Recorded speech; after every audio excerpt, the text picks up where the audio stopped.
La Segunda Guerra Mundial mató a más de 70 millones de personas entre 1939 y 1945. Destruyó imperios. Borró ciudades enteras del mapa. Cuando el mundo intentó seguir adelante, cuando los supervivientes quemaron sus máscaras antigas en las hogueras del día de la victoria y los gobiernos archivaron sus documentos clasificados, la guerra no desapareció. Siguió esperando, enterrada bajo el suelo de los bosques polacos, bajo los glaciares de California, bajo los campos de Manchuria, bajo los cimientos de instalaciones militares que ningún mapa oficial reconocía. En el siglo XXI, la Tierra ha comenzado a hablar. Arqueólogos, investigadores forenses, campesinos, escolares con detectores de metales y trabajadores que abrían zanjas para tuberías han desenterrado los últimos secretos de ese conflicto. En febrero de 2024, un grupo de arqueólogos e historiadores de la Fundación Latebra llegó a los restos de la Wolfschanze, la guarida del lobo, el principal cuartel general de Adolf Hitler en el Frente Oriental, ubicado en los que fueron entonces los bosques de Prusia Oriental y que hoy pertenecen al noreste de Polonia, cerca de Kętrzyn. El objetivo era documentar el estado de conservación de las estructuras subterráneas y los búnkeres que aún permanecen en pie, en su mayoría detonados por las fuerzas alemanas en enero de 1945, antes de su retirada ante el avance soviético. Lo que nadie esperaba era lo que encontraron bajo el suelo de la residencia del Reichsmarschall Hermann Göring. La guarida del lobo fue construida en 1941. Ocupaba más de 250 hectáreas de bosque espeso y pantanoso, camufladas bajo redes de camuflaje y árboles artificiales. Estaba dividida en 3 zonas de seguridad concéntricas y solo el círculo interior, la primera zona de seguridad, albergaba a las figuras más altas del Tercer Reich. Allí residían Hitler, Martin Bormann, Wilhelm Keitel, Alfred Jodl y el propio Göring. El complejo llegó a contar con más de 2.000 personas de personal permanente. El 20 de julio de 1944, en ese mismo recinto, el coronel Klaus von Stauffenberg colocó una bomba bajo la mesa de conferencias de Hitler. La detonación mató a 4 personas e hirió a más de 20. Hitler sobrevivió con heridas leves. El atentado fracasó. Von Stauffenberg fue ejecutado esa misma noche en Berlín. Pero lo que los arqueólogos de la Fundación Latebra descubrieron en 2024 no tenía nada que ver con el atentado.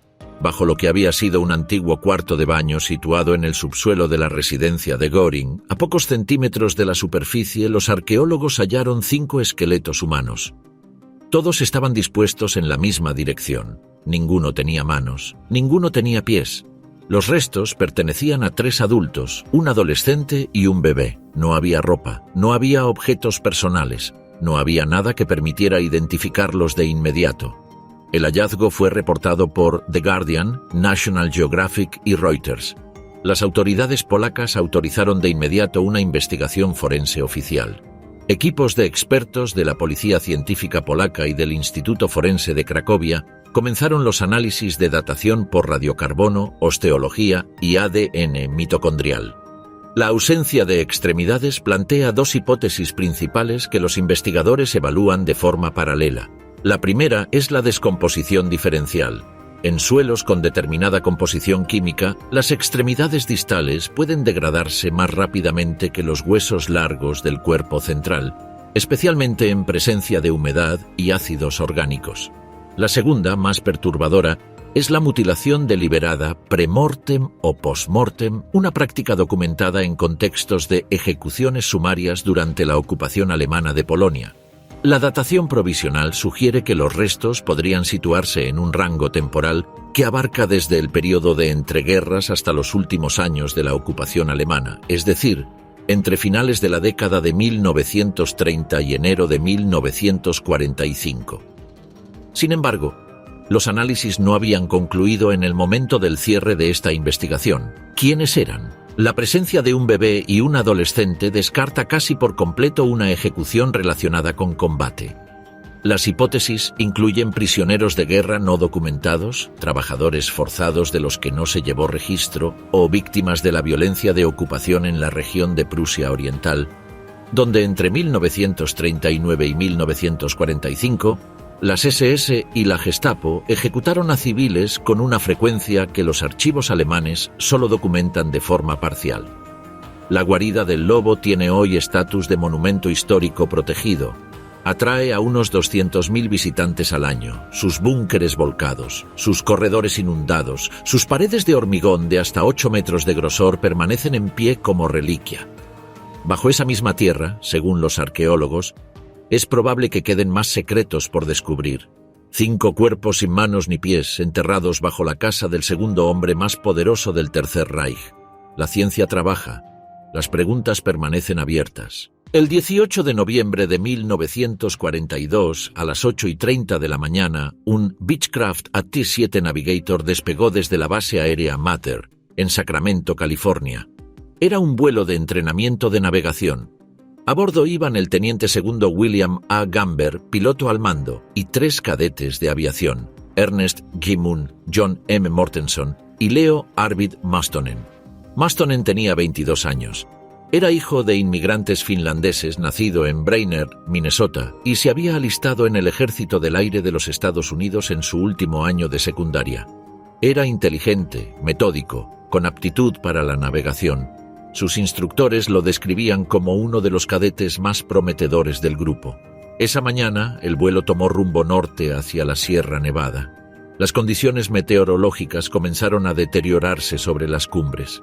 La visibilidad cayó. El teniente Gamber mantuvo el curso, pero la aeronave perdió altitud en las proximidades del Parque Nacional Kings Canyon. A las 10:09 de la mañana, el AT-7 impactó contra la ladera norte del Monte Mendel a unos 91 metros por debajo de la cumbre, a 4.179 metros sobre el nivel del mar. El impacto fue instantáneo. Los 4 tripulantes murieron en el acto. La búsqueda inicial duró un mes. No encontraron nada. La Sierra Nevada en noviembre es un laberinto de nieve y roca. El avión había quedado sepultado bajo toneladas de hielo del glaciar Darwin. No fue hasta 1947, 5 años después, cuando un excursionista que ascendía por la zona del glaciar Darwin encontró fragmentos del fuselaje y entre los restos del metal retorcido, tejido congelado con las placas de identificación del cadete John M. Mortenson. Sus restos fueron recuperados. Los de los otros 3 hombres no. El caso fue cerrado, las familias fueron notificadas. Y el glaciar siguió su marcha imperceptible, cargando en su interior 3 cuerpos que el mundo había decidido dar por perdidos. Pasaron 58 años. En octubre de 2005, 2 escaladores que remontaban el glaciar Mendel, un tributario del Darwin en el mismo macizo montañoso, vieron algo que emergía del hielo: una cabeza, unos brazos, un paracaídas sin abrir, todavía enrollado en su funda, un uniforme de la Segunda Guerra Mundial, perfectamente reconocible a pesar del tiempo. El hielo había actuado como una cámara frigorífica perfecta, ralentizando la degradación bacteriana hasta casi detenerla. Los restos fueron extraídos con extremo cuidado y trasladados en helicóptero al Laboratorio de Antropología Forense del Ejército de los Estados Unidos en la base aérea Hickam, en Oahu, Hawái. Allí, un equipo de antropólogos forenses realizó la autopsia. Las conclusiones fueron inequívocas. Muerte instantánea por traumatismo múltiple compatible con un impacto de alta velocidad. El cuerpo llevaba 63 años en el glaciar.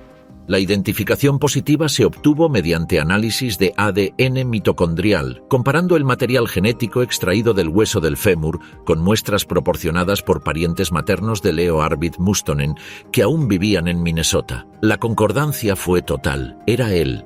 El 24 de marzo de 2006, Mustonen recibió sepultura con honores militares completos en el cementerio Evergreen de Brainerd, Minnesota.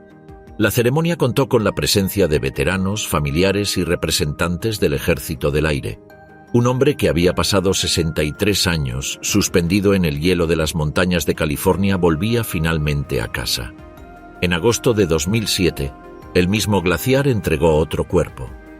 Esta vez, los restos del cadete Ernest G. Mann fueron identificados en marzo de 2008 mediante ADN mitocondrial. También recibió sepultura con honores en Ohio, su estado natal.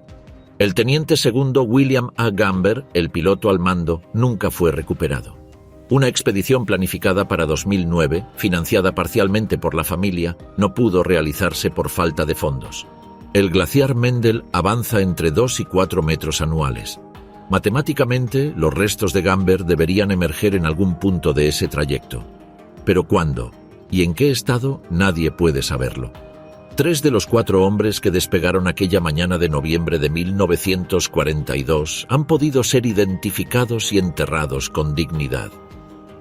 El cuarto sigue dentro de la montaña. Desde el año 2003, Takamatsu Gushiken sale regularmente a los bosques y terrenos escarpados de la ciudad de Itoman, en el extremo sur de la isla de Okinawa, Japón. Lleva consigo herramientas básicas, una linterna y un cuaderno rojo. En ese cuaderno ha anotado durante más de 2 décadas la ubicación exacta, la descripción y el estado de cada uno de los restos humanos que ha encontrado en las cuevas de la región. A principios de 2024, cuando su trabajo recibió atención internacional, el contador de ese cuaderno superaba los 1.400 individuos. La batalla de Okinawa se libró entre el 1 de abril y el 22 de junio de 1945. Fue la operación terrestre más grande del teatro del Pacífico en toda la guerra. Los Estados Unidos desplegaron la 10ª Armada bajo el mando del teniente general Simon Bolivar Buckner Jr., con más de 182.000 soldados de combate, 1.300 barcos de guerra y una cobertura aérea de aproximadamente 1.500 aviones. Los japoneses defendieron la isla con el 32º ejército del teniente general Mitsuru Ushijima, integrado por unos 100.000 soldados regulares y una milicia civil forzosamente reclutada. En 82 días de combate, murieron más de 12.000 soldados estadounidenses, unos 110.000 soldados japoneses, y lo que convierte a Okinawa en una de las batallas más trágicas de toda la guerra. Entre 94.000 y 150.000 civiles okinawenses, aproximadamente un tercio de la población total de la isla. Las cuevas de caliza que perforan el sur de Okinawa fueron el escenario de algunas de las escenas más dantescas de ese verano de 1945. El ejército japonés las usó como posiciones defensivas, depósitos de munición y hospitales de campaña improvisados. La población civil las utilizó como refugios. Cuando los marines norteamericanos comenzaron a avanzar sistemáticamente por el terreno, muchas de esas cuevas se convirtieron en trampas mortales, selladas por los propios japoneses para evitar la rendición, o bloqueadas por los bombardeos que derrumbaban sus entradas con los refugiados todavía dentro. Hubo casos documentados de soldados japoneses que mataron a civiles que intentaban rendirse, argumentando que la rendición deshonraba al emperador. En otras cuevas, familias enteras se suicidaron colectivamente, persuadidas por la propaganda militar japonesa de que los americanos las torturaría y violaría sin excepción. En la cueva de Himeyuri, más de 200 enfermeras auxiliares y sus instructores murieron atrapados bajo el fuego combinado de ambos ejércitos. Lo que Gushiken ha encontrado en las cuevas de Itoman no son restos de soldados, son, predominantemente, civiles, mujeres, niños, ancianos, familias completas que buscaron refugio y nunca salieron. Durante 2 décadas, trabajando en su mayor parte solo o con pequeños grupos de voluntarios, Gushiken ha recuperado más de 1.400 conjuntos de restos. Pero el problema que enfrenta y que convierte este hallazgo en uno de los más desgarradoramente complejos de la arqueología de la Segunda Guerra Mundial es la identificación. De todos esos restos, solo 6 han podido ser identificados mediante análisis de ADN, según datos del propio Ministerio de Salud, Trabajo y Bienestar de Japón, que desde 2016 apoya el programa. La degradación ósea causada por la humedad tropical, la acidez del suelo calcáreo y la ausencia de registros familiares completos hace que la identificación genética sea extraordinariamente difícil. Gushiken, que tiene 71 años, lleva en su cuaderno rojo algo más que coordenadas y descripciones. Lleva la memoria de que cada uno de esos fragmentos de hueso fue, una vez, una persona que tenía nombre, familia y una vida que la guerra interrumpió en el verano de 1945. Su trabajo ha despertado un debate público en Japón sobre la responsabilidad del Estado con las víctimas civiles de Okinawa, un territorio que el gobierno de Tokio continúa considerando estratégicamente vital y donde la tensión sobre las bases militares norteamericanas sigue siendo un tema político vivo. Las voces críticas señalan que el gobierno japonés no ha invertido los recursos suficientes en la identificación de las víctimas y que la mayoría de los 1.400 restos recuperados terminarán siendo enterrados sin nombre. A sus 71 años, Gushiken sigue saliendo a las cuevas, sigue anotando, porque alguien tiene que hacerlo. El 25 de septiembre de 2018, unos operarios de servicios públicos trabajaban en el asentamiento urbano de Angarsky, en las afueras occidentales de Volgogrado, la ciudad que hasta 1961 se llamó Stalingrado. Estaban instalando una tubería de agua en una zona de viviendas residenciales cuando las excavadoras comenzaron a sacar tierra que contenía huesos. No era la primera vez. En Volgogrado, encontrar una fosa común de la Segunda Guerra Mundial durante una obra de construcción no es una anomalía estadística. Las autoridades municipales registran entre 3 y 4 descubrimientos de este tipo cada año. La ciudad y sus alrededores fueron el escenario de la batalla de Stalingrado, librada entre el 23 de agosto de 1942 y el 2 de febrero de 1943. En esos 162 días murieron, según las estimaciones más aceptadas por los historiadores militares, entre 1,7 y 2 millones de personas entre ambos bandos, convirtiéndola en la batalla más sangrienta de la historia de la humanidad. Pero lo que los operarios de Angarsky habían encontrado el 25 de septiembre no era una fosa ordinaria. Era una fosa de 130 metros de largo, 7 metros de ancho y 2 metros de profundidad, y contenía los restos de 1.837 soldados alemanes. Las autoridades rusas desplegaron de inmediato un equipo de arqueólogos militares y técnicos forenses. La Comisión Alemana de Tumbas de Guerra, el Volksbund Deutsche Kriegsgräberfürsorge, fue notificada y envió su propio equipo de expertos para colaborar en la identificación. Los análisis mostraron que los cuerpos no habían muerto en combate directo. No había heridas de bala ni lesiones de metralla que sugirieran una muerte en acción. Los signos eran distintos, señales claras de desnutrición severa, hipotermia y heridas menores sin tratar. Eran hombres que habían muerto lentamente, de frío y de hambre, después de que el sexto ejército del Feldmarschall Friedrich Paulus fuera completamente cercado por las fuerzas soviéticas del Frente del Don y el Frente de Stalingrado en la Operación Urano, que comenzó el 19 de noviembre de 1942. El sexto ejército era la formación más poderosa de la Wehrmacht en ese momento, más de 300.000 hombres, 500 carros de combate y 1.500 piezas de artillería. En 2 semanas quedó rodeado. Hitler prohibió cualquier intento de ruptura. Los abastecimientos aéreos de la Luftwaffe, prometidos por el Reichsmarschall Göring, nunca fueron suficientes. Para mantener mínimamente operativo al ejército cercado, se necesitaban 700 toneladas de suministros diarios. En los mejores días se entregaban 100, en los peores, menos de 40.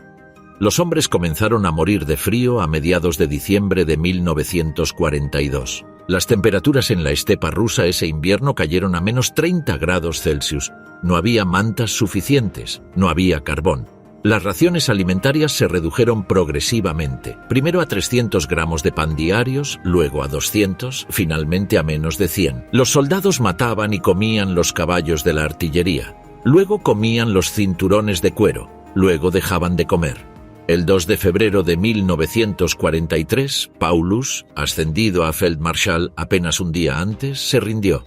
De los más de 300.000 hombres que habían quedado cercados, se calcula que entre 90.000 y 110.000 llegaron vivos a la rendición. La mayoría murió en los campos de prisioneros soviéticos en los meses siguientes. Solo unos 6.000 regresaron a Alemania vivos, el último de ellos en 1955. Los 1.837 soldados de Angarsky estaban entre los que murieron en el bolsillo antes de la rendición.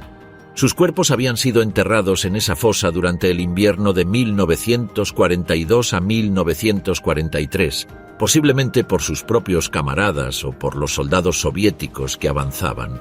Aproximadamente el 20% llevaba aún sus placas de identificación. El resto había sido enterrado como masa anónima. En la fosa se encontraron también botellas, llaves, hebillas de cinturón, una máscara antigás y fragmentos de huesos de caballos. El 12 de septiembre de 2019, después de que el Volksbund completara sus trabajos de identificación, Los restos fueron trasladados y enterrados en el cementerio de guerra alemán de Rosochka, a 37 kilómetros de Volgogrado. En ese cementerio descansan ya más de 65.000 soldados alemanes caídos en la batalla de Stalingrado, cuyos nombres están grabados en placas de basalto negro. A la ceremonia de inhumación del 12 de septiembre de 2019 asistieron más de 50 familiares llegados desde Alemania. Hijos que ya eran ancianos, nietos que jamás habían conocido a sus abuelos, bisnietos que llevaban flores para alguien que se convirtió en un número en una lista de desaparecidos 75 años antes. La tierra había guardado esos nombres durante décadas bajo las calles de un barrio residencial. La ciencia pudo rescatar algunos, la mayoría permanece sin rostro. El 18 de agosto de 2021, el Instituto de la Memoria Nacional de Polonia publicó un comunicado que describía el descubrimiento, en una zona boscosa de la región de Pomerania, en el norte del país, de una fosa común con los restos de aproximadamente 500 personas en los bosques de Igielski a las afueras de Chojnice. Era la primera apertura oficial de lo que los historiadores polacos llaman el Valle de la Muerte de Chojnice, uno de los escenarios centrales del crimen pomerano de 1939 y uno de los episodios más sistemáticamente ignorados del catálogo de atrocidades de los primeros meses de la Segunda Guerra Mundial. La invasión alemana de Polonia comenzó el 1 de septiembre de 1939.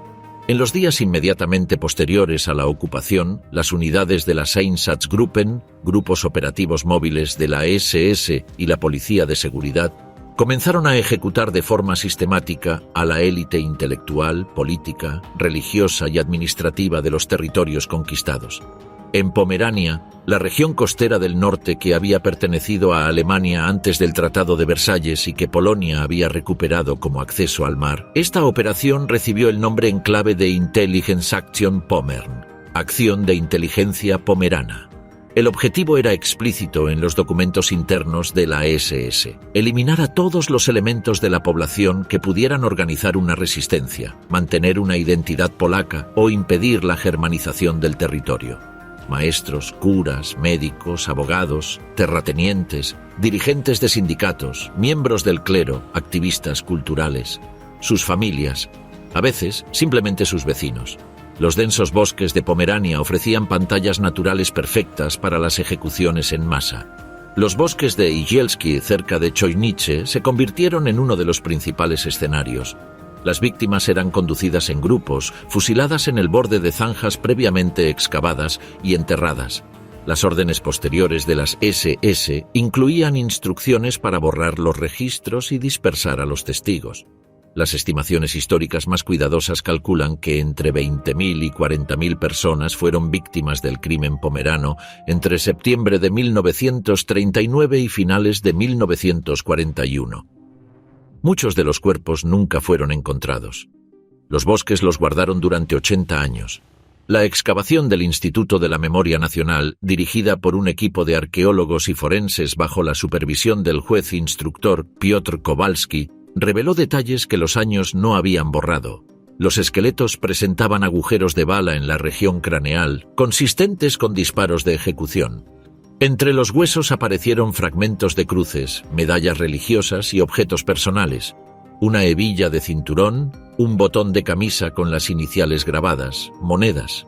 Los análisis osteológicos y la estratigrafía del suelo confirmaron que los restos databan del periodo comprendido entre 1939 y 1945.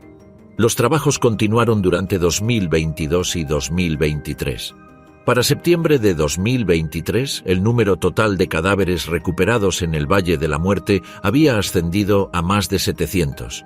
De ellos, solo 120 habían podido ser identificados gracias a la combinación de objetos personales, análisis genéticos y cotejo, con listas de desaparecidos que familias polacas habían preservado durante generaciones.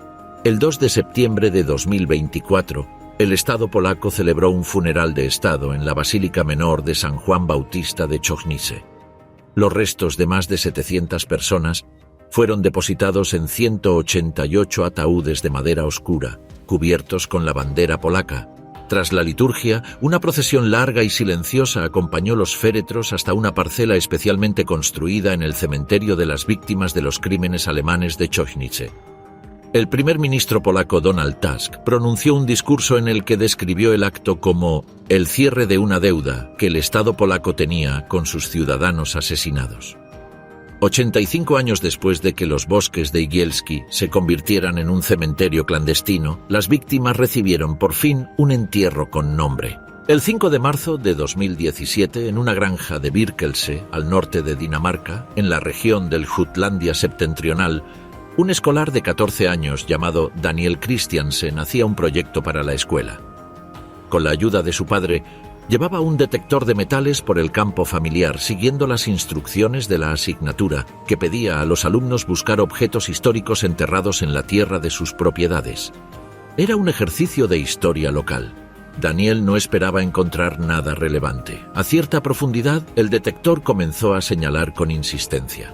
Comenzaron a excavar con cuidado. Primero encontraron metal, mucho metal. La estructura de un motor de aviación, fragmentos del fuselaje, la silueta reconocible de un Messerschmitt Bf-109, el caza de combate de la Luftwaffe del que se fabricaron más de 33.000 unidades entre 1937 y el final de la guerra, el avión más producido en la historia de la aviación de combate de la Segunda Guerra Mundial hasta esa fecha. El avión llevaba enterrado bajo el suelo arcilloso de Birkelse desde octubre de 1944. El terreno húmedo del norte de Dinamarca había creado un entorno de bajo nivel de oxígeno, prácticamente anaeróbico, que había ralentizado la descomposición bacteriana hasta casi detenerla.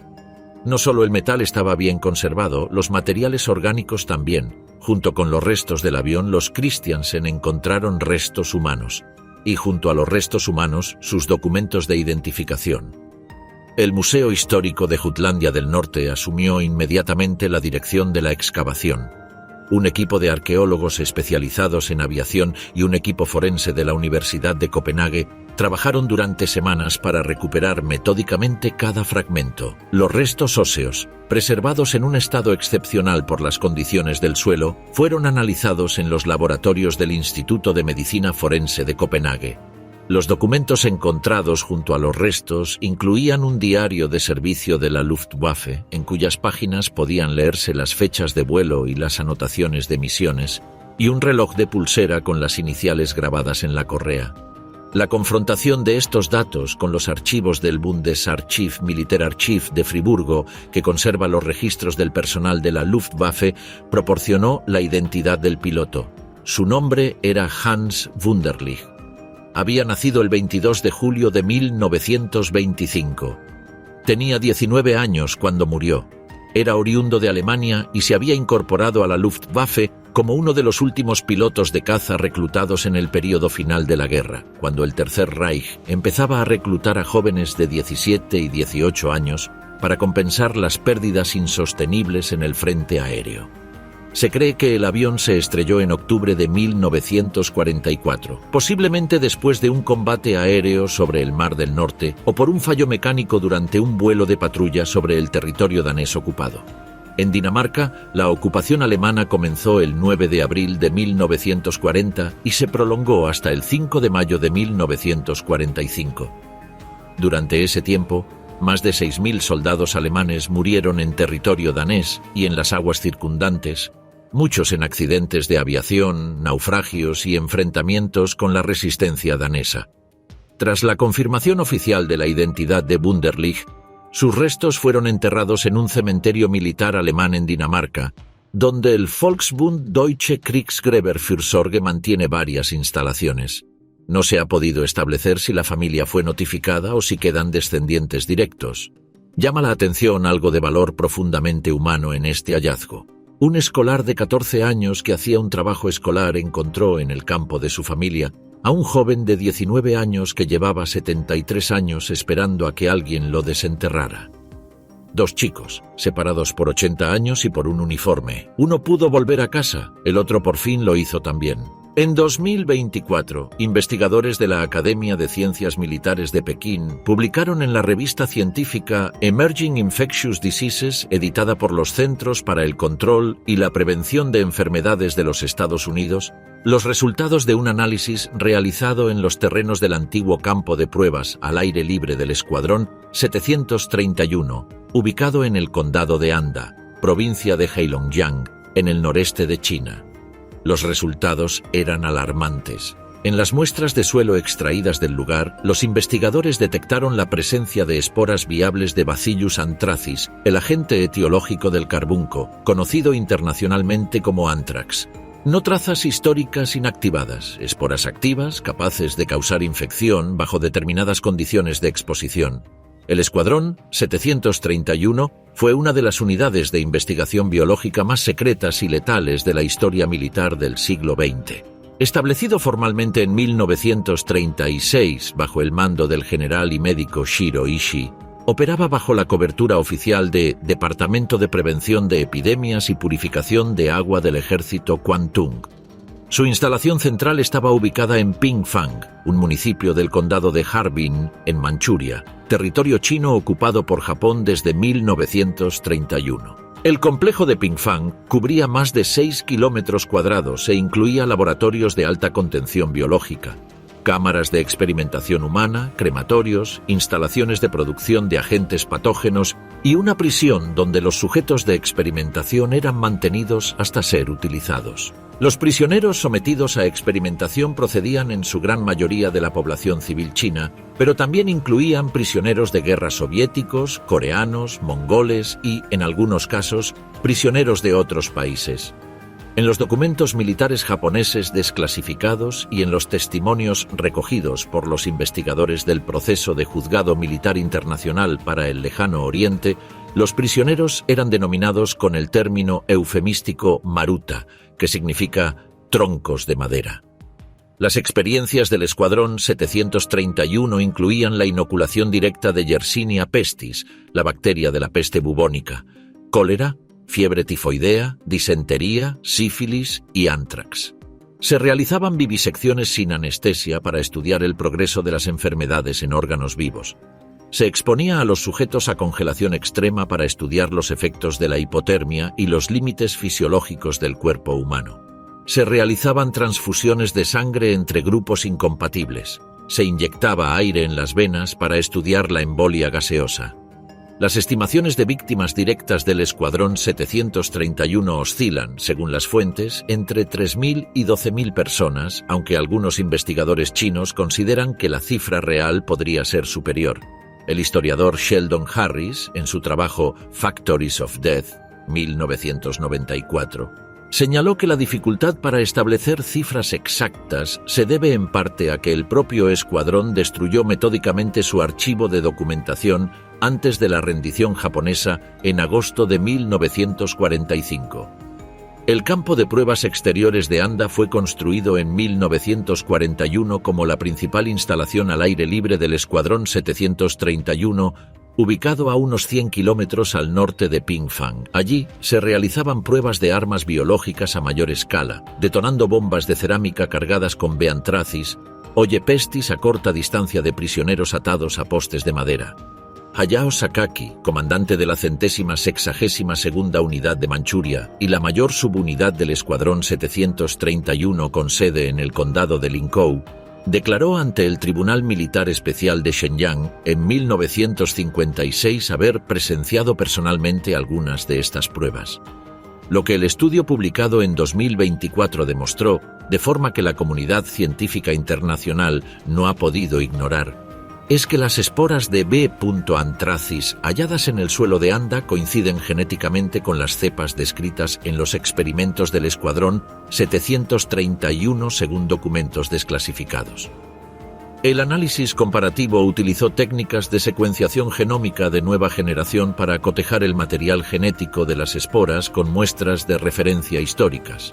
El descubrimiento plantea una pregunta incómoda. Si B. anthracis puede permanecer viable en el suelo durante más de 80 años, ¿qué otros agentes biológicos persisten en los lugares de prueba del Escuadrón 731 que no han sido investigados? El Tribunal Superior de Tokio reconoció en 2005 la existencia de los experimentos del Escuadrón 731. Nunca hubo juicio específico por esos crímenes. Ninguno de los científicos y oficiales del escuadrón fue procesado en los juicios de Tokio. Los Estados Unidos ofrecieron inmunidad a Ishii y a sus principales colaboradores a cambio de los datos de sus investigaciones biológicas. La bacteria esperó 80 años. La justicia todavía no ha llegado.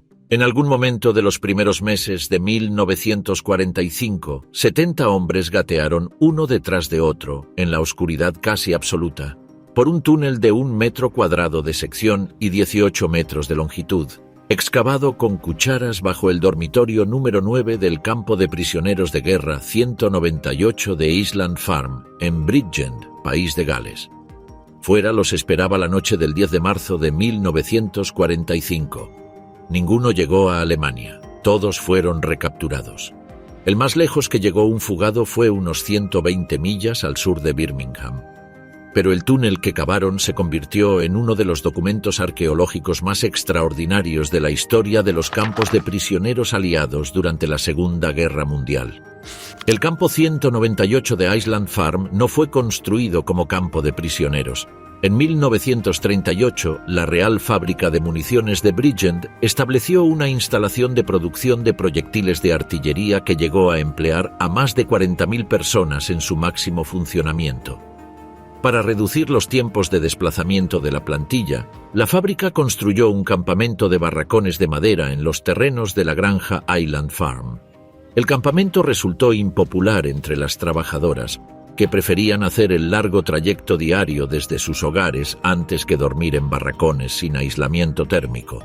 El campamento quedó vacío durante varios años, hasta que en 1943 fue cedido al ejército norteamericano para alojar a tropas de la 28ª División de Infantería en preparación para el Día D.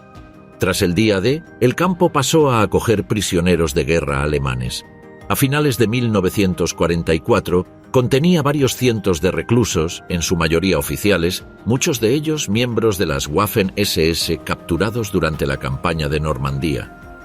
En enero de 1945, los guardias descubrieron un primer intento de túnel iniciado desde uno de los barracones, donde los prisioneros habían retirado parte de la chimenea para acceder al subsuelo. Ese túnel fue taponado. Los prisioneros comenzaron uno nuevo. El segundo túnel, el que funcionó, arrancaba del barracón 9, el más próximo al perímetro de alambre. Descendía casi 3 metros en vertical y luego giraba horizontalmente hacia el exterior, atravesando con 18 metros de longitud la franja de tierra que separaba el barracón de la valla. La sección era de aproximadamente 1 metro cuadrado. Las paredes habían sido apuntaladas con trozos de madera robados de las instalaciones del campo. La ventilación, uno de los problemas más graves en cualquier túnel de estas características, como Franz von Werra había descubierto en Derbyshire 4 años antes, se resolvió uniendo latas vacías de leche en polvo de los paquetes de la Cruz Roja para construir un sistema de cañerías y un pequeño fuelle manual. La iluminación se obtuvo desviando un cable de la instalación eléctrica del barracón. El problema era la tierra extraída. El barracón 9 tenía un volumen de tierra que esconder equivalente a decenas de metros cúbicos. Enterrarla en el jardín era demasiado visible, dispersarla por el patio era impracticable. La solución fue de una ingenuidad deslumbrante. En uno de los extremos de una habitación grande en forma de L, los prisioneros construyeron una pared falsa de una sola capa de ladrillos, perfectamente enlucida con el mismo material que el resto del muro. Detrás de esa pared comenzaron a depositar la tierra, formada en pequeñas bolas para facilitar el apilamiento. Cuando los guardias revisaban el barracón, la pared parecía idéntica al resto de la construcción. Nadie descubrió la pared durante la guerra. En la noche del 10 de marzo de 1945, 70 prisioneros cruzaron el túnel en silencio y se dispersaron por el campo galés. 4 robaron un pequeño automóvil Austin perteneciente a un médico local e intentaron llegar al aeródromo de Croydon con la intención de robar un avión. No llegaron a Gloucester antes de quedarse sin combustible. Fueron capturados en Castle Bromwich, cerca de Birmingham. Los demás fueron recapturados en las horas y días siguientes. en un radio de pocos kilómetros del campo, con la excepción de 2 que alcanzaron Southampton antes de ser detenidos.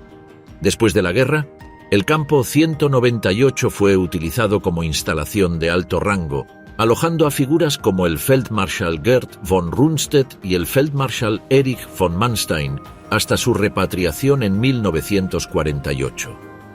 El campo fue entonces desmantelado. En los años 80, el agente de policía Reg Dodson, apasionado de historia local, descubrió accidentalmente la pared falsa mientras inspeccionaba los edificios de hormigón que aún quedaban en pie. Detrás de la pared, perfectamente apiladas, seguían estando todas las bolas de arcilla que los prisioneros habían extraído del túnel 40 años atrás. En 2003, el Barracón 9 fue sometido a una investigación arqueológica con georradar de penetración terrestre, complementada con una excavación mecánica. El resultado fue sorprendente. El túnel seguía intacto bajo el suelo, con su estructura de madera de apuntalamiento en buen estado de conservación, casi 60 años después de su instalación. El eje vertical de entrada había sufrido un pequeño colapso, pero el tramo horizontal principal era perfectamente transitable. El Barracón 9 de Island Farm fue declarado edificio protegido bajo la legislación de patrimonio histórico de Gran Bretaña. El túnel, todavía bajo la tierra de Bridgend, espera al visitante que algún día lo abra completamente. El 27 de mayo de 1941, a las 10:39 de la mañana, el acorazado alemán Bismarck se hundió en el Atlántico Norte, en las coordenadas 48 grados 10 minutos norte, 16 grados 12 minutos oeste, a aproximadamente 650 kilómetros al oeste de la costa francesa de Bretaña. La batalla había durado menos de 2 horas. Los barcos británicos HMS Rodney, HMS King George V, HMS Dorsetshire y HMS Maori habían concentrado su fuego sobre el acorazado alemán después de que los torpedos de un Swordfish del HMS Ark Royal inutilizaran su timón la noche anterior, dejándolo girar en círculos en el Atlántico abierto. El Bismarck era el buque de guerra más grande y moderno de la Kriegsmarine en el momento de su botadura en 1939. Desplazaba 50.300 toneladas en plena carga. Medía 251 metros de eslora. Sus cañones principales de 380 milímetros tenían un alcance de 36 kilómetros. Había entrado en acción apenas 8 días antes de su hundimiento cuando, junto al crucero pesado Prince Eugen, se enfrentó al crucero de batalla HMS Hood y al acorazado HMS Prince of Wales en el estrecho de Dinamarca. En el intercambio de disparos, el Hood, el barco de guerra más grande y famoso de la Royal Navy, explotó y se hundió en menos de 3 minutos. De su tripulación de 1.418 hombres, sobrevivieron 3. El hundimiento del Hood desató una de las cacerías navales más intensas de la guerra. La Home Fleet de la Royal Navy desplegó prácticamente todos sus recursos operativos en el Atlántico Norte. El Bismarck fue localizado 2 días después, el 26 de mayo, por un avión de patrulla Catalina de vuelo largo. El ataque de los Swordfish del Ark Royal selló su destino. De los 2.200 hombres a bordo del Bismarck cuando fue hundido, los barcos británicos rescataron a 116. Las bajas ascendieron a más de 2.000, incluyendo al almirante Gunther Lutyens y al comandante del barco, el capitán de navío Ernst Lindemann. Durante décadas, el lugar exacto del naufragio fue solo aproximado. En 1989, el oceanógrafo estadounidense Robert Ballard, el mismo hombre que había encontrado el Titanic 4 años antes, localizó los restos del Bismarck mediante tecnología de sonar de barrido lateral y vehículos operados de forma remota. El casco reposaba en el fondo del Atlántico a 4.791 metros de profundidad. Las investigaciones arqueológicas submarinas posteriores, realizadas con ROVs de alta definición en expediciones de 2001 y 2002, revelaron algo que los historiadores navales no esperaban. El casco del Bismarck había alcanzado el fondo prácticamente intacto, sin los signos de implosión por la presión del agua que habrían sido característicos de un casco que se hunde con compartimentos estancos cerrados. Esto sugería, según los investigadores que analizaron el estado del naufragio, que el barco había llegado al fondo del mar con sus puertas estancas abiertas, lo cual a su vez es consistente con la hipótesis de que la tripulación abrió intencionalmente las válvulas de inundación para hundir el buque y evitar su captura, una acción que habría comenzado mientras el barco aún estaba bajo fuego británico. La controversia entre lo hundieron los británicos y lo hundieron los alemanes lleva décadas en debate en los círculos de historia naval. Los análisis arqueológicos del estado del casco, realizados por el equipo de la expedición de 2002, en la que participó el nieto del almirante Lutyens, apuntan a que el barco recibió daños suficientes para ser incapacitado,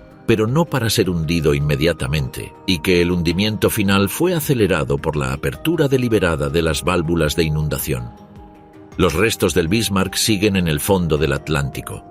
Son la tumba de más de 2000 hombres, reconocida como tal por la legislación internacional que protege los naufragios de guerra. Ninguna expedición ha podido responder con certeza a todas las preguntas que plantea. Siguen ahí abajo, a casi 5 kilómetros de profundidad, esperando.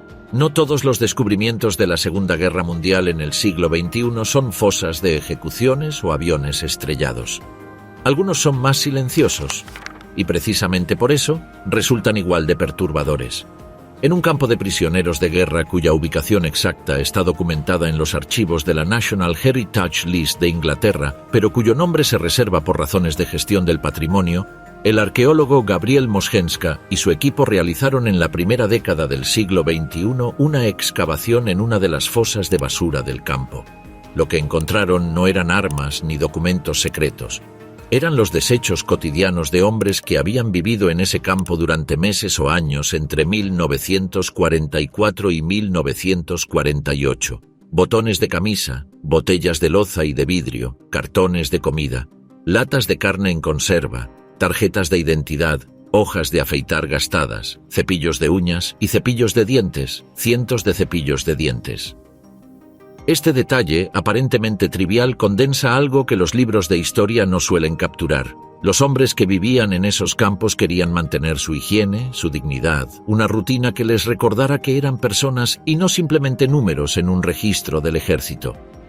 Los análisis de los contenidos de las latas encontradas en la fosa revelaron que la mayor parte de la proteína consumida por los prisioneros provenía de carne en conserva, compatible con las raciones estándar de los campos británicos que distribuía la Cruz Roja Internacional. Esto tiene su contexto en el marco del Tercer Convenio de Ginebra de 1929, al que tanto Gran Bretaña como Alemania se habían adherido, aunque no así Japón ni la Unión Soviética. El convenio establecía que los prisioneros de guerra debían recibir alimentos equivalentes en cantidad y calidad a los de las propias tropas del país captor, alojamiento comparable al de los cuarteles de sus guardias y acceso a correspondencia internacional.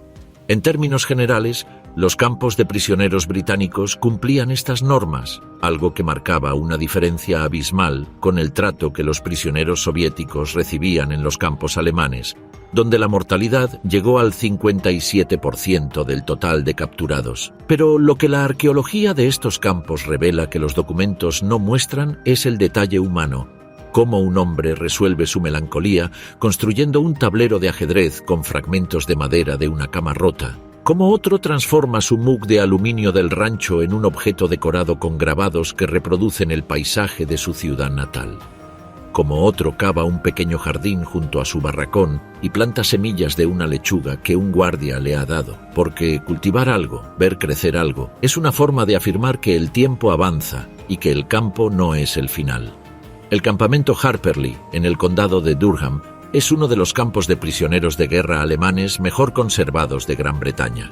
Sus huts de madera, sus vallas, sus letrinas, su teatro improvisado donde los prisioneros representaban obras y hacían conciertos, su capilla con un altar pintado a mano por un artista prisionero cuyo nombre no se registró en ningún documento.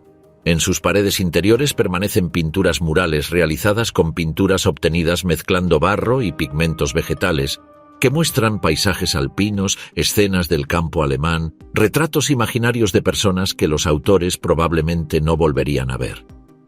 Harper Lee es hoy un sitio de patrimonio histórico de grado 2. Sus murales son documentos únicos. Ningún libro de historia los registró, ningún archivo los catalogó, solo la tierra y las paredes los guardaron. En la costa de Sussex, en el sur de Inglaterra, hay un valle que desciende suavemente entre acantilados de tiza blanca hasta el mar. Se llama Cuckmere Haven. En los días de calma, las ovejas pastan en el fondo del valle. Los turistas caminan por los senderos y los niños bajan en bicicleta hacia la playa. Es un lugar de paz reconocida. Debajo de ese paisaje de paz, la guerra todavía está ahí. Cuando en 1940 los servicios de inteligencia del ejército alemán elaboraron su lista de zonas de desembarco prioritarias para la Operación León Marino, la invasión proyectada de Gran Bretaña, Cuckmere Haven figuraba en el listado con una anotación específica: zona de desembarco asignada a la 6ª División de Montaña. El valle ancho, la playa accesible y la ruta directa hacia Londres lo convertían en un objetivo táctico de primer orden. El ejército británico lo sabía, o lo suponía, y actuó en consecuencia. En los primeros meses de 1940, Cuckmere Haven fue transformado en una fortaleza invisible. En los acantilados se instalaron cañones antitanque con campos de tiro que cubrían toda la playa. En las laderas del valle se construyeron casamatas de hormigón con ametralladoras y puestos de francotiradores. En la propia playa se extendieron minas y alambre de espino. En el fondo plano del valle, perpendicular a la dirección de avance, se construyó una barrera de bloques de hormigón que los ingenieros llaman dientes de dragón, apoyada en una red de zanjas antitanque de más de 4 metros de anchura llenas de agua. Y más arriba, en campos que de lejos parecían vacíos, se instalaron estructuras eléctricas con luces sobre piscinas de agua, señuelos de bombardeo diseñados para imitar de noche, desde el aire, el perfil luminoso del puerto de New Haven y así desviar los bombardeos de la Luftwaffe hacia terreno vacío. Nada de esto se usó jamás. La Operación León Marino fue pospuesta indefinidamente en septiembre de 1940, después de que la Luftwaffe fracasara en obtener la superioridad aérea necesaria. La invasión nunca llegó. Los bloques de hormigón se quedaron en el valle. Las casamatas se quedaron en los acantilados. Las zanjas antitanque se rellenaron gradualmente para que la tierra volviera a ser cultivable. Medio siglo después, en 1995, el Consejo de Arqueología Británica lanzó el Proyecto Defensa de Gran Bretaña, movilizando a más de 600 voluntarios para registrar los restos de las defensas costeras británicas de la Segunda Guerra Mundial. Para cuando el proyecto cerró en 2002, habían catalogado más de 20.000 yacimientos en todo el territorio británico. Cuckmere Haven fue identificado como, según la documentación oficial del proyecto, posiblemente el mejor conjunto de obras de defensa costera supervivientes, con casamatas de distintos tipos excavadas en los acantilados, grandes cubos antitanque, un muro antitanque y tramos abiertos de zanja antitanque. En 2002, el proyecto de áreas de defensa utilizó esos datos para estudiar los paisajes donde las defensas habían sobrevivido en conjunto, como sistemas completos y no como elementos aislados. En Cuckmere Haven, el sistema había sobrevivido casi intacto. Los bloques de hormigón que los turistas de hoy dan por accidentes del terreno, los escalones irregulares en la ladera del acantilado que parecen simples erosiones, los montículos de tierra cubiertos de hierba que nadie identifica como búnkers. Todo eso es el testimonio material de un plan que nunca se ejecutó, de una invasión que nunca llegó, de miles de hombres que pasaron meses guardando ese valle porque les habían dicho que ahí iba a llegar el enemigo. No llegó. Pero la preparación para recibirlo dejó cicatrices en la tierra que la arqueología todavía está aprendiendo a leer. La historia del cadete Leo Mastonen y sus compañeros del glaciar Mendel cierra un capítulo, pero deja otro abierto. El teniente segundo William A. Gamber, el piloto al mando del vuelo de navegación del 18 de noviembre de 1942, nunca fue recuperado. En los trabajos científicos posteriores al descubrimiento de Mustonen en 2005 y de Moon en 2007, los geólogos del Servicio Geológico de los Estados Unidos que estudiaron el comportamiento de los glaciares de la Sierra Nevada calcularon, con los modelos de movimiento glaciar disponibles, la probable trayectoria de los restos de Gamber. El glaciar Mendel avanza entre 1,5 y 4 metros al año en función de las precipitaciones de nieve y las temperaturas medias estacionales. Desde el punto de impacto del AT-7 Navigator en 1942, los restos de Gamber habrían recorrido a lo largo de 8 décadas una distancia que los modelos sitúan en la zona terminal del glaciar o en su piedemonte inmediato. El problema es que el glaciar Mendel, como todos los glaciares de la Sierra Nevada, se está retirando a un ritmo acelerado debido al cambio climático. Su longitud ha disminuido aproximadamente un 30% desde mediados del siglo XX. Esto significa que los restos de Gamber podrían estar en terreno que antes era glaciar y ahora es roca expuesta o morrena terminal, lo que complica exponencialmente su localización. La expedición de búsqueda prevista para 2009, organizada con financiación parcial de la familia Gamber, no pudo realizarse por falta de fondos. Ninguna expedición oficial posterior ha sido programada. Los restos del teniente segundo William A. Gamber siguen técnicamente en la categoría de desaparecido en acción.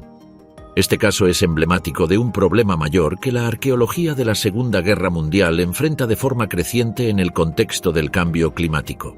Los glaciares que actuaron durante décadas como preservadores involuntarios de los muertos están derritiéndose y con ellos se están liberando restos humanos en condiciones que los investigadores no siempre pueden prever ni controlar. En los Alpes italianos, en los glaciares de Noruega, en la Sierra Nevada de California, el hielo está devolviendo a la superficie cuerpos de soldados, pilotos y montañeros que quedaron sepultados entre 1940 y 1945. El geógrafo Nicolas Pepin, de la Universidad de Portsmouth, publicó en 2019 un estudio que proyectaba que el 60% de los glaciares de los Alpes europeos podría desaparecer antes del año 2100. En los mismos Alpes donde, en la Primera Guerra Mundial, más de 10.000 soldados austrohúngaros e italianos murieron en avalanchas, combates de alta montaña o simplemente por el frío, y cuyos restos los glaciares han ido devolviendo gradualmente a lo largo de todo el siglo XX. La guerra continúa siendo desenterrada, el tiempo que la ocultó ahora la expone, y no siempre hay equipos, recursos o voluntad política para recibirla. La Wolfschanze no era solo los búnkeres que cualquier turista puede visitar hoy. Era un sistema de infraestructura subterránea cuya extensión total nunca ha sido cartografiada de forma completa. Los ingenieros de la organización Todt, el cuerpo de ingeniería civil y militar del Tercer Reich que construyó, entre otras obras, el Muro del Atlántico y los búnkers del lanzamiento de las V-1 en Francia, comenzaron los trabajos en la guarida del Lobo a principios de 1941. La primera fase incluyó 17 búnkeres de mando y residenciales, con paredes de hormigón de entre 4 y 8 metros de grosor en los más protegidos. Hitler tenía su propio búnker de 10 metros de grosor y techo reforzado contra bombas de 2.000 kilogramos. En 1943, después de que los bombardeos aliados sobre Alemania demostraran que ninguna instalación de superficie era completamente segura, se inició una segunda fase de construcción que incluyó la expansión de los sistemas subterráneos. Parte de esa segunda fase nunca fue completamente documentada en los archivos alemanes que llegaron a manos de los aliados después de la guerra. Las razones son varias. Los propios ingenieros de la Todt que supervisaron la segunda fase fueron, en algunos casos, ejecutados o desaparecidos en los últimos meses del Reich.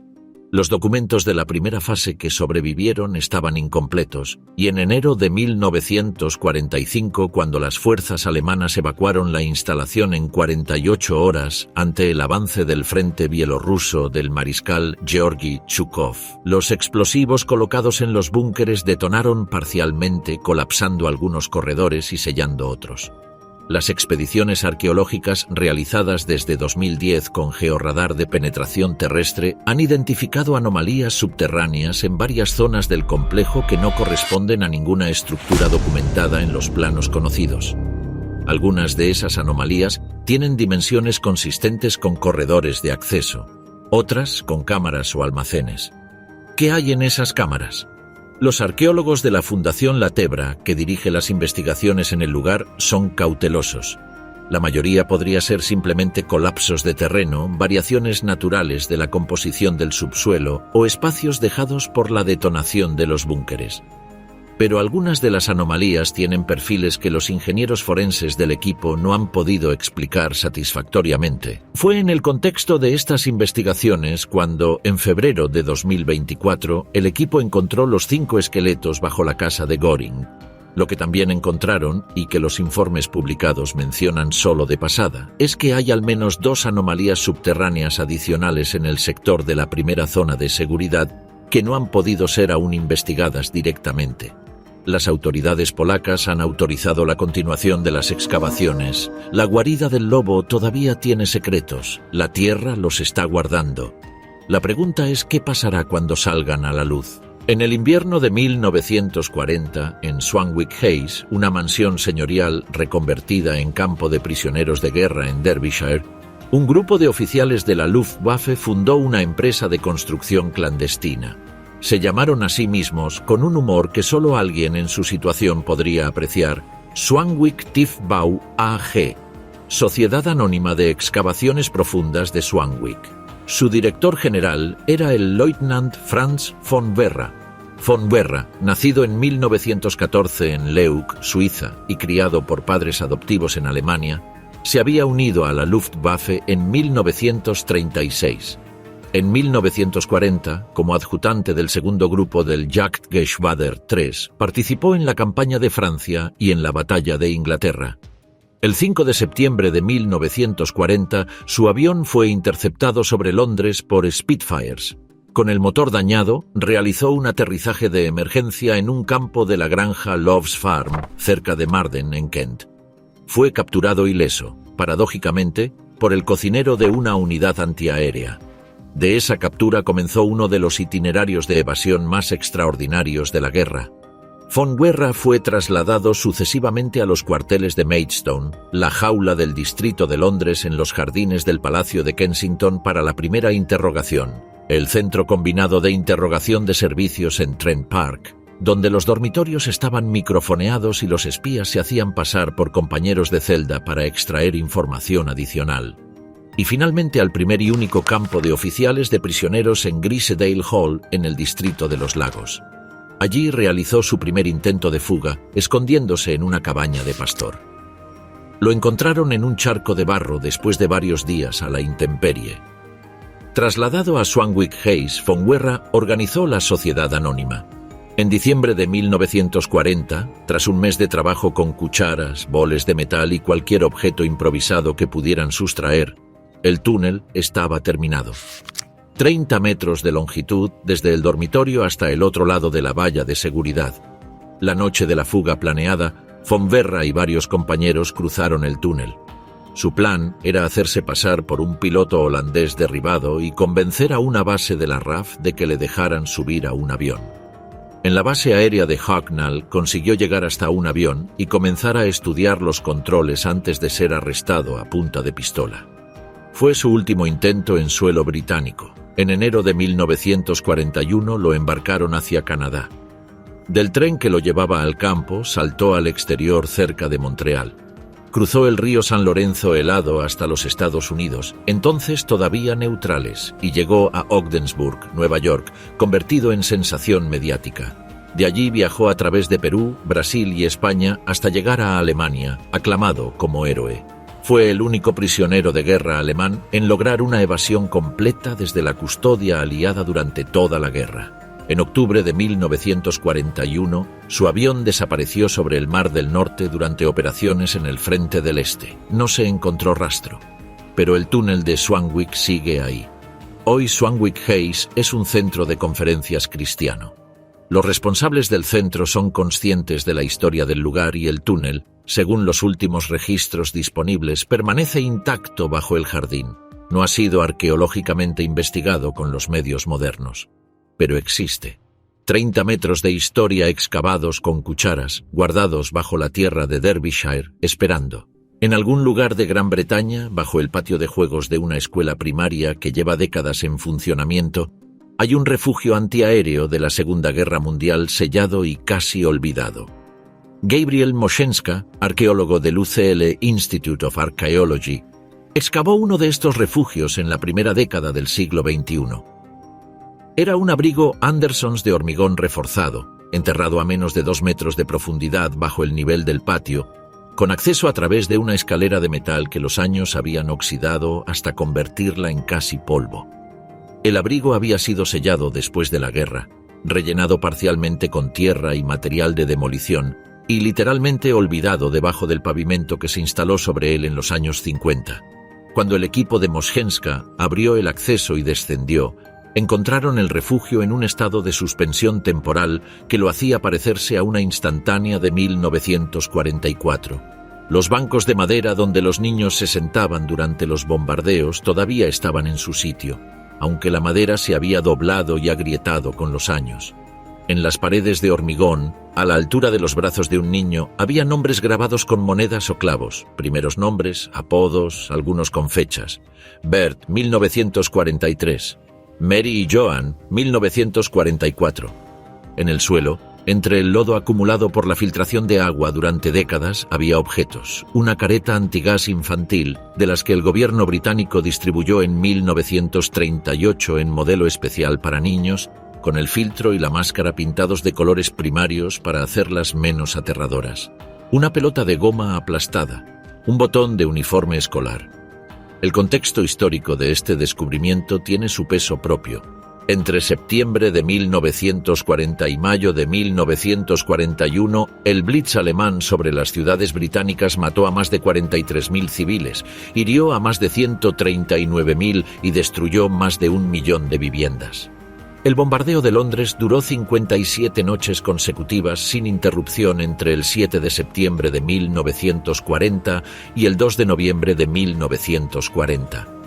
Las escuelas de las ciudades bombardeadas funcionaron con interrupciones, con alumnos evacuados al campo en la operación de evacuación más grande de la historia británica y con clases impartidas en los refugios cuando los bombardeos eran continuos. Lo que el refugio excavado por Moshenska capturó no fue solo la historia de los bombardeos. Fue la historia de los niños que estuvieron ahí abajo, en la oscuridad y el ruido de las bombas, grabando sus nombres en las paredes porque querían dejar testimonio de que estaban vivos, de que habían estado ahí, que existían. Décadas más tarde, en el siglo XXI, un arqueólogo leyó esos nombres. Y por un momento, los niños volvieron a estar vivos.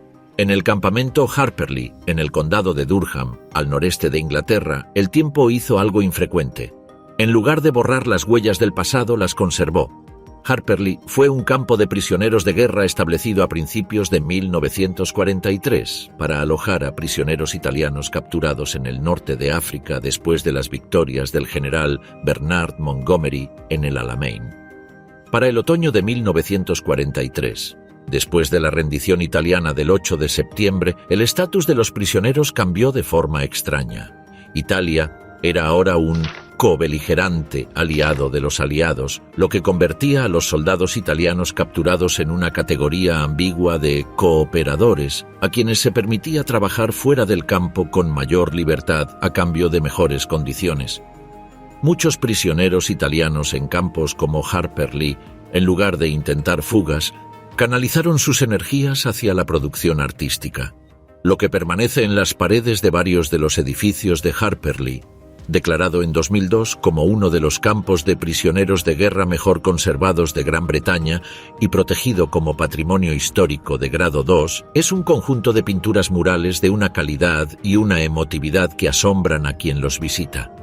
Pintadas con pigmentos improvisados mezclados con barro, cal y materiales orgánicos, muestran paisajes del campo italiano, escenas de la vida cotidiana antes de la guerra, retratos idealizados de mujeres que probablemente eran esposas o madres recordadas desde la distancia y representaciones religiosas que revelan la centralidad del catolicismo en la identidad de esos hombres.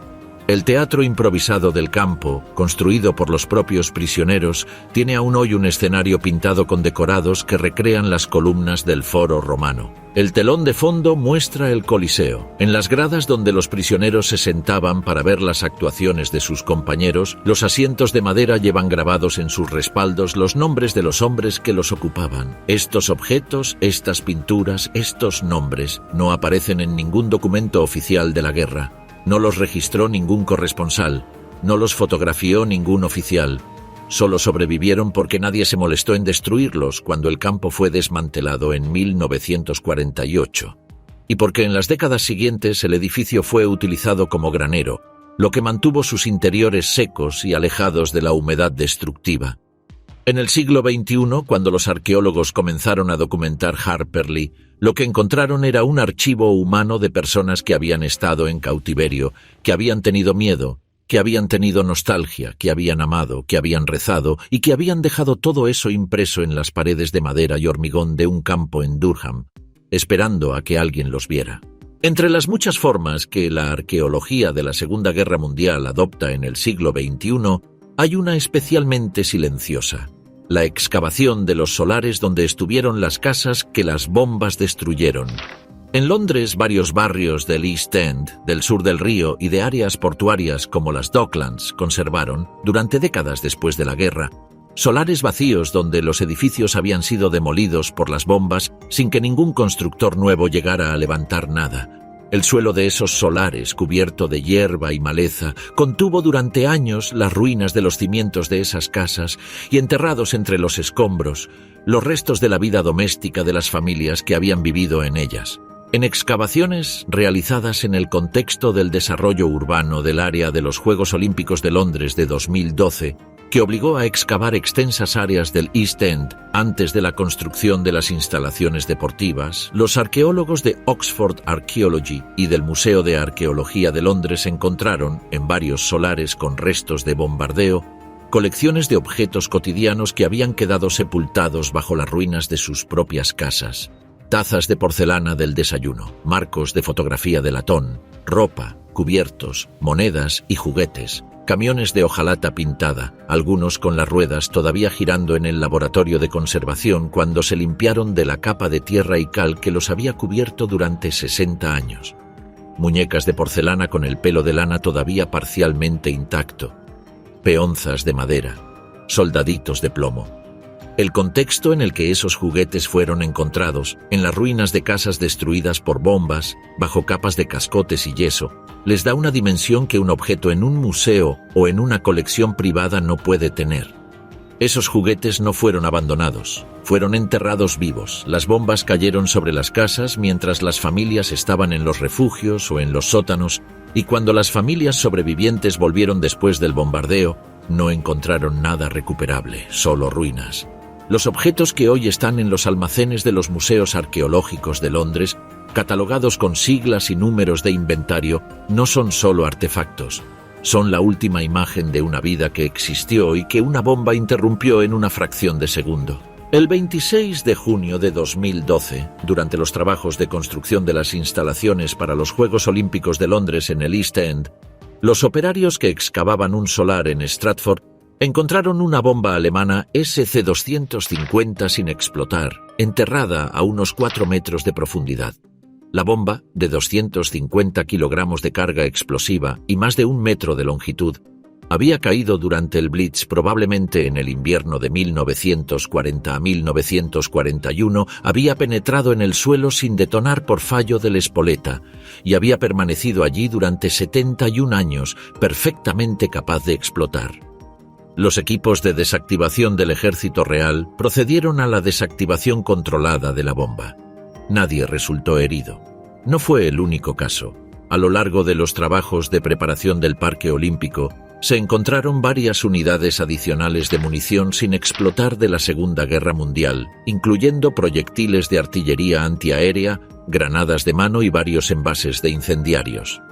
Este fenómeno no es exclusivo de Londres.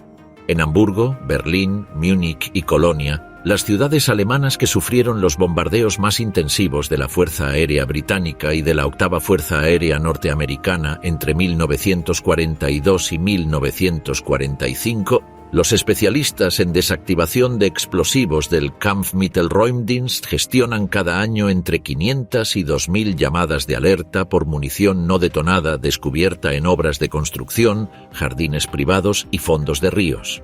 Hamburgo, ciudad que recibió más de 3.000 toneladas de bombas solo en la Operación Gomorra del 24 al 30 de julio de 1943, sigue encontrando munición sin explotar en proporciones que los expertos estiman que no se agotarán antes del año 2100.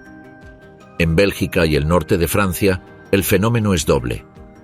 A las bombas de la Segunda Guerra Mundial se suman los proyectiles no detonados de la primera, el llamado Iron Harvest, la cosecha de hierro, que los agricultores de la región de Flandes y el Somme siguen recogiendo cada temporada de aradura. Los equipos de desactivación de explosivos del ejército belga procesan entre 150 y 200 toneladas de munición de las dos guerras mundiales cada año. La Segunda Guerra Mundial no terminó de matar cuando se firmó el armisticio de Berlín el 8 de mayo de 1945. Sus bombas sin explotar han matado a cientos de personas en Europa desde entonces, en obras de construcción, en campos de cultivo, en ríos dragados, en playas erosionadas.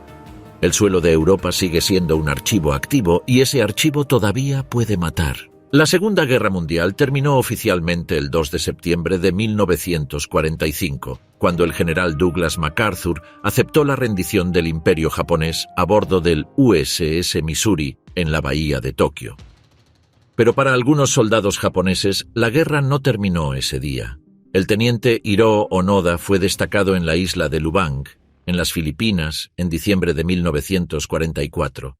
Sus órdenes eran resistir a cualquier precio. Cuando la guerra terminó, Onoda no lo creyó. Consideró que los documentos de rendición que encontró eran propaganda enemiga. Continuó combatiendo en la jungla de Lubang durante 29 años, realizando operaciones de guerrilla, destruyendo cosechas de arroz de aldeas locales y matando a varios policías y civiles filipinos. No se rindió hasta el 9 de marzo de 1974, cuando su antiguo comandante, el mayor Yoshimi Taniguchi, fue trasladado personalmente a Lubang para entregarle en mano la orden oficial de rendición. Onoda tenía 52 años. En el archipiélago de las Islas Salomón y en Iwo Jima, los trabajos arqueológicos del siglo XXI han revelado restos de posiciones de combate japonesas y de sistemas defensivos que permanecieron en uso décadas después del final oficial de las hostilidades, simplemente porque algunos combatientes no recibieron o no aceptaron la orden de rendición. Pero lo que la arqueología de los campos de batalla del Pacífico ha revelado de forma más consistente en los últimos 20 años tiene que ver no con los combatientes que sobrevivieron, sino con los que no lo hicieron. En Iwo Jima, donde entre el 19 de febrero y el 26 de marzo de 1945 murieron aproximadamente 6.800 marines norteamericanos y más de 21.000 soldados japoneses en una isla de 21 kilómetros cuadrados, los trabajos arqueológicos financiados por la Asociación de Veteranos Japoneses Americanos han localizado mediante georradar, en los últimos 15 años, los sistemas de túneles subterráneos que los ingenieros japoneses cavaron bajo la isla, algunos a más de 20 metros de profundidad. En esos túneles, los análisis confirmaron la presencia de restos humanos que siguen sin poder ser recuperados por las condiciones del terreno y la falta de recursos. De los 21.000 soldados japoneses que murieron en Iwo Jima, se calcula que menos de la mitad han podido ser formalmente localizados y recuperados. El Ministerio de Salud, Trabajo y Bienestar de Japón gestiona un programa de búsqueda y recuperación que ha identificado, desde su creación en 1952, los restos de aproximadamente 350.000 de los 2,4 millones de soldados japoneses que murieron fuera del territorio japonés entre 1937 y 1945. Quedan aproximadamente 2 millones de soldados japoneses sin recuperar en los campos de batalla de Asia y el Pacífico. 2 millones de hombres que la Tierra todavía no ha devuelto. Hay descubrimientos para los que la arqueología, la antropología forense y la genética tienen respuestas, y hay otros para los que no las tienen todavía. Los 5 esqueletos sin manos ni pies bajo la casa de Göring en la guarida del lobo siguen sin poder ser identificados con certeza mientras este guión es redactado.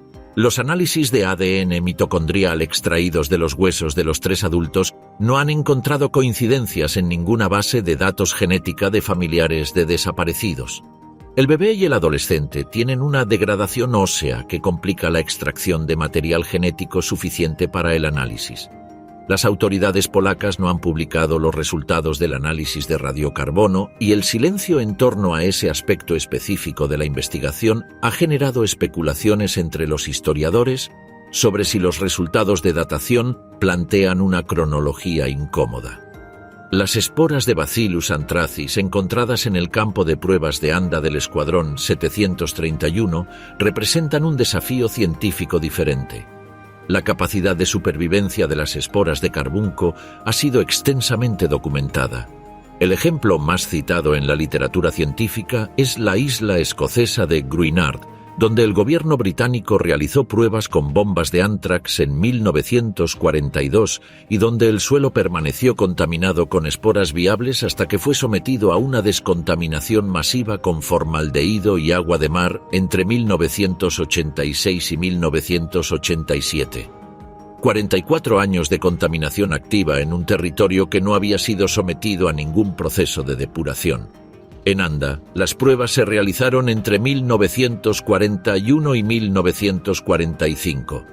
El suelo no ha sido sometido a ningún proceso formal de descontaminación. Si las esporas encontradas en 2024 son viables, como sugieren los datos preliminares del estudio publicado en Emerging Infectious Diseases, la pregunta que la ciencia tiene dificultad para responder no es qué encontraron los investigadores chinos. La pregunta es: ¿qué más hay en ese suelo que todavía no se ha analizado? En los glaciares de la Sierra Nevada, la pregunta sin respuesta es geológica y forense al mismo tiempo. ¿Cuántos cuerpos más de soldados, pilotos y civiles de la Segunda Guerra Mundial están siendo liberados por el retroceso glaciar acelerado en todo el hemisferio norte? Y si los equipos de identificación forense tienen los recursos para recibirlos y procesarlos antes de que la exposición atmosférica destruya el material genético que contienen. En Volgogrado, la pregunta sin respuesta es demográfica. Si en el asentamiento residencial de Angarsky se encontró una sola fosa con 1.837 soldados alemanes, y si la ciudad registra entre 3 y 4 hallazgos similares al año, ¿cuántas víctimas de la batalla de Stalingrado, de ambos bandos, siguen enterradas bajo las calles y los parques y los jardines de la ciudad que vio la batalla más sangrienta de la historia de la humanidad? La respuesta que los historiadores manejan, apoyada en los cálculos de la Comisión Alemana de Tumbas de Guerra y de los equipos forenses rusos, es posiblemente decenas de miles más, quizás más de 100.000. En el Valle de la Muerte de Choynice, la pregunta sin respuesta es genética y política. De los más de 700 cuerpos recuperados hasta septiembre de 2023, solo 120 han sido identificados. El resto permanece sin nombre, enterrado en una fosa colectiva en el cementerio de Choynice con una placa que dice simplemente «Víctimas de los crímenes alemanes». No tienen nombre, no tienen familia que los reclame, no tienen historia individual recuperada. Los análisis de ADN son caros y complejos, y la degradación de los huesos hace que muchas muestras sean insuficientes para la extracción. Y finalmente, en los campos de batalla del Pacífico, en Okinawa, en Iwo Jima, en las junglas de Nueva Guinea y Birmania, en los archipiélagos del Pacífico Central, la pregunta que la ciencia no puede responder todavía es cuántos cuerpos siguen enterrados o conservados en túneles y cuevas que todavía no han sido encontrados, y cuántos nunca lo serán. Se estima que hay aproximadamente 2 millones de soldados japoneses desaparecidos en los teatros exteriores de la guerra. Se estiman en varios cientos de miles los soldados alemanes sin recuperar en el frente del este. Se estiman en más de 1 millón los soldados soviéticos caídos en batallas cuyas fosas comunes no han sido localizadas. Se estiman en cientos de miles los civiles de Europa del Este, China, el sudeste asiático y el Pacífico que fueron ejecutados, murieron por hambre o enfermedad o quedaron atrapados en estructuras colapsadas y que no tienen tumba identificada. 80 años después del final de la Segunda Guerra Mundial, la mayoría de sus muertos todavía no han vuelto a casa. Hay algo que todos los descubrimientos que hemos recorrido en este guión tienen en común, algo que va más allá de la macabra naturaleza de las circunstancias de cada hallazgo individual. En todos estos casos, la Tierra guardó lo que el mundo intentó olvidar. Los cuerpos bajo la casa de Göring, los soldados en el glaciar de California, los civiles en las cuevas de Okinawa, los alemanes muertos de hambre en el invierno de Stalingrado, los poloneses ejecutados en los bosques de Pomerania. el piloto danés en su avión, las bacterias del carbunco en los campos de prueba manchúes. Ninguno de ellos fue olvidado porque el mundo quisiera recordarlos.